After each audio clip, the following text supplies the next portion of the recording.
I'm from China, and I finished high school in China until I was 18, and then I went to Singapore for my undergraduate. And I studied there. I studied game, like how to design video games, and virtual reality entertainment. And then I came to US. I went to work in a company in the Bay Area on virtual reality for 3 years, and then I went to study in England to study consciousness. So that's kind of, my background. And then I came here afterwards, because this whole journey, actually now I think about it, is something about trying to understand. There's the exposure, because I was studying virtual reality. Then there's the exposure of, so what is real, and how in virtual reality the consciousness can believe something that's obviously virtual, and that can really be so real for the person, and how does that work? And then I went to further study in England, trying to understand consciousness, trying to understand it, and how that is more applicable to design something, a machine that embody consciousness. At least that was the theory. And then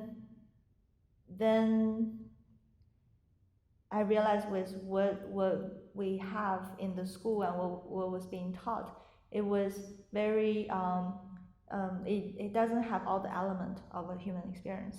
So it has a very specific goal then I realized that's not really what I wanted to do. So I wanted to really understand my own human experience and how consciousness worked for me and worked for people that I know. So I came to study Buddhism.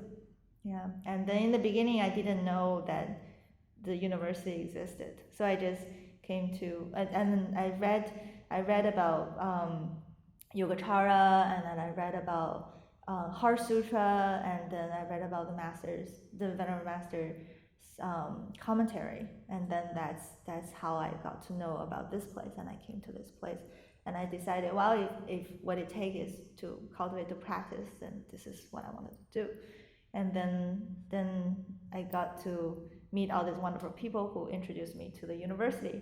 And then I was like, wow, this university is actually designed to ask us to really look at ourselves and see what is going on, with a integrated and curriculum to help make sense of everything. So when the cause and condition worked out together, I'm very happy that I managed. The cause and condition is basically the university now has international students, the ability to sponsor international students. So as a second batch, I think, of the international students, and here I feel very lucky to do this.